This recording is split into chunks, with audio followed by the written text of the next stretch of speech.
సత్యనారాయణ గారు ఉన్నారు. సార్, ముందుగా ఊర పండుగ శుభాకాంక్షలు సార్. నిజామాబాద్ నగరంలో ఊర పండుగకి ఈసారి BJTPL ద్వారా ఊరందరికీ కూడా ఊర పండుగ శుభాకాంక్షలు, మరి హృదయపూర్వకమైనటువంటి శుభాకాంక్షలు. ఏదైతే ఊర పండుగ అనేటువంటిది ఊరంతా కూడా ఊర్లో ఉన్నటువంటి సంఘాలన్నీ కూడా కుల సంఘాలు కావచ్చు, అసోసియేషన్లు కావచ్చు, మరి అందరూ కూడా మరి ఈ నిర్వహణ ఖర్చులు తమ వంతు పట్టి రూపంలో కట్టి మరి వాళ్ళందరూ కూడా స్వచ్ఛందంగా ఈ అమ్మవార్ల సేవలో భాగం పంచుకొని ఊరంతా కలిసి నిర్వహించుకునే పండుగ ఊర పండుగ.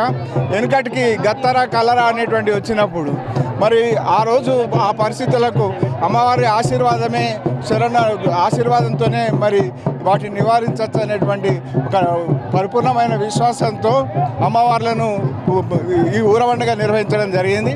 గ్రామ దేవతలు నలుమూలలా వెలిసినటువంటి అమ్మవార్లను మరి ఇక పూజించుకోవడం అనేటువంటిది ఆనవాయితీ. అమ్మవార్ల కనుసన్నల్లో అమ్మవార్ల చల్లని చూపుతో ఊరంతా సుభిక్షంగా ఉండాలని, ఎటువంటి వ్యాధులు దరిచేరకుండా ఉండాలని, సమృద్ధిగా వర్షాలు కురవాలని, మరి పంటలకు కీడపీడలు లేకుండా మంచి పంటలు పుష్కలంగా పండాలని ఆ ఆశీర్వాదం కోసం ఈ పండుగ చేయడం జరుగుతుంది.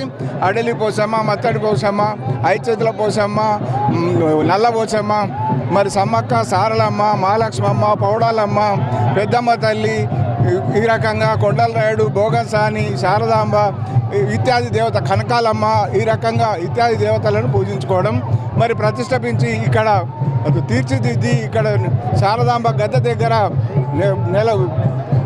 నిలబెట్టి మరి ఊరంతా కలిసి ఊరేగింపుగా నలుమూలలకు అమ్మవార్లు నిలవైలు ఉన్న స్థానాలకు తీసుకొని వెళ్ళడం, మరి అమ్మవారికి చల్లని చూపు కోసం ఊరంతా కూడా పిల్లా పాపలతో బయటకు వచ్చి అమ్మవారికి దర్శనం చేసుకొని అమ్మవారికి కొబ్బరికాయలు ఇత్యాది చేసుకొని మరి అమ్మవారి ఆశీర్వాదం పొందుతారు.